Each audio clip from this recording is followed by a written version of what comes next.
halkaa waxaa ka muuqatay cabdiraxmaan ciro in uu iska yimiday oo hawshaasi la maamushay niman rag aan mas-uul ahayn oon markaasi xafiiska aan mas-uul ka ahayn haddii aan u leexdo maxaad ka qabtaa ama maxaa xisbigiinu ka qabaa arrintaas kama jawaabi karo ilaa aan sida caadiga noo ahayd faysalo la guddoomiye noogu ahaa aan miiska soo saaro aan ka maranno aan ka sheekayno aan markaasi mowqifkayaga sheegno haddii aan mowqifkayaga aanaan sheeginna waxa cira naga sheegay waxba kama jiraan alla wuxuu waan masilayaa nama masilo xisbigiisaa masilo annaguse arrinta waxaan ka hadli karaa markaan ka fadhiisanno ee go'aan ka soo saaro ayuunbaan odhan karaa ucud fikirkiisa waa sidaas waa maanta ilaa aan ka fadhiisanno wax go'aanoon soo saaray ma jirto wax fikiroon aanu imika sheeganayaana ma jirto dhinaca kalena guddoomiye ku-xigeenka koowaad ee xisbiga ucud oo la weydiiyey inuu maqlay amaba uu daawaday taageerada guddoomiyaha ucud ee aqbalaada go-aanka ergada ayaa sheegay in guddoomiyuhuisu aan arrintaasi kala soo hadal maadaama uu yahay mas-uulka uu xisbiga kaga tegay waxaana uu tilmaamay inay qalad tahay in guddoomiyuhu taageero arrinta isagoo aan wax kala tashi aan kala samayn hadduuse baalmaray uu isagu aanu ma hube ou isagu cid kale la xidhiidhay oo xisbiga ka mid ah oo uu ku xidhay ceruu yidhi sidaa yeela ma hubo haddayse dhacday dee waa arrin qaldan waana la sixi ugu dambeyn guddoomiye ku-xigeenka koowaad ee xisbiga ucud waxa uu sheegay in go-aanka ay soo saareen ergada dhexdhexaadiintu ay yihiin kuwa sii horinaya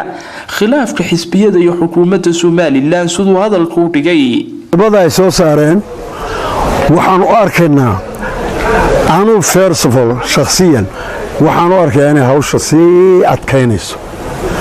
marka bal waxaan u doonayo inaan xisbiga dhex dhigo waa laga yaabaa inaanu helno xal kale kolkaas sidaa awgeed iyaanaan doonay inaan ka hor dhacno iyo shirkaan qabsanayno waxaan jecelahay inaad aragtaan fadhigani siduu yahay halka la fadhiyo inaad horta fahamtaan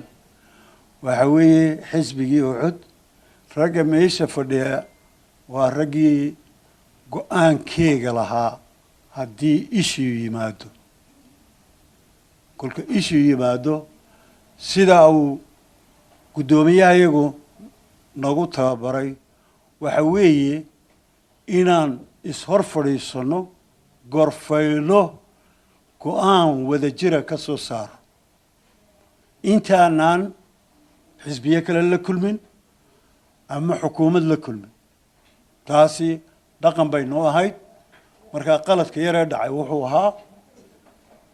dhaqankii ayaan saluugayey anaana hadlay ninkii hadlayna anigu ahaa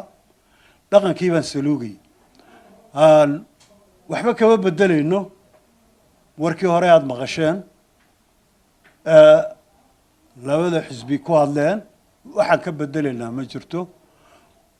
waxaanse u fadhiisanay inaan dhaqankayagii marno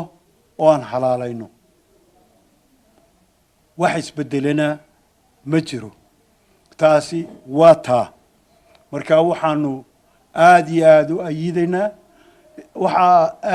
u ayidaynaa go-aankii ay soo saareen guddidii dhexdhexaadintu guddoomiye faysal sidaad kolleyba uga maqasheen saxaafadda ama b b c da aada uga maqasheen waa nagula jiraa oo haddii aanu maanta isaguna fikirkiisu meesha oolin kol laba go-aan ma soo saareen iminka go-aan wada jira waxaanu leenahay ha la fuliyo haddayna xukuumadda muuse biixi wax kale u jeedin hadday daacad ka tahay inay wax doorasho qabtaan ha fuliyaan dalka ha ka saaraan dhibaatada xukuumadda waxaa looga fadhiyaa inay dalka dhibaatada ka saarto ma aha inaan dadweynaha cadaadino ma aha inaan dadka dhibno waxay ahayd inaan u horseedno barwaaqo iyo nabad iyay ahayd waxaan kaloo ku darayaa dad ama xildhibaanna doonayay ama xildhibaanaba ah ama muraad weyn kale xisbiga ucud in ay u arkeen inaan sii jiidanayno war waa dhaqankayaga weeye waxaan kusoo diyaar garooba waxa weeye annagu waxaan ku dhaqannahay inaan fikirka oo marka hore bislayno dabeedna go-aan soo saaro markaa waxaan idin leeyahay haddii aad qoonsateen waxaan doonayaa inaan halkaa idinka apology idinka siiyo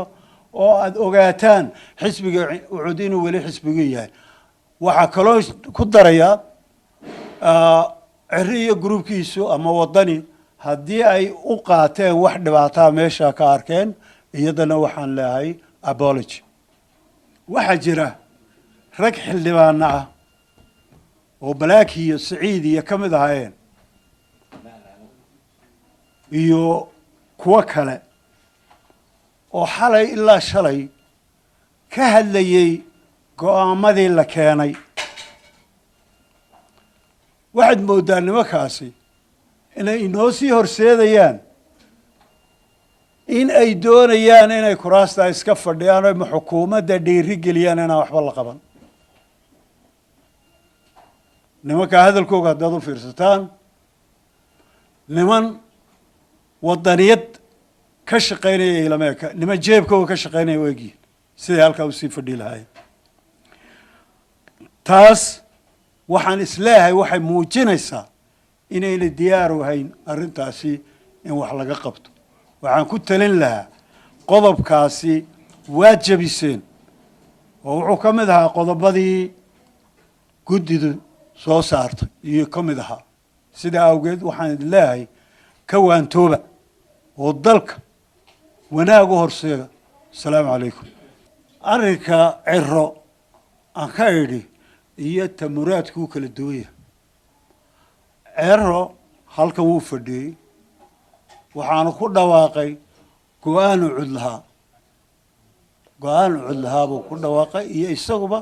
go-aan isku mida yaa lagu dhawaaqay kaana waa raacsanay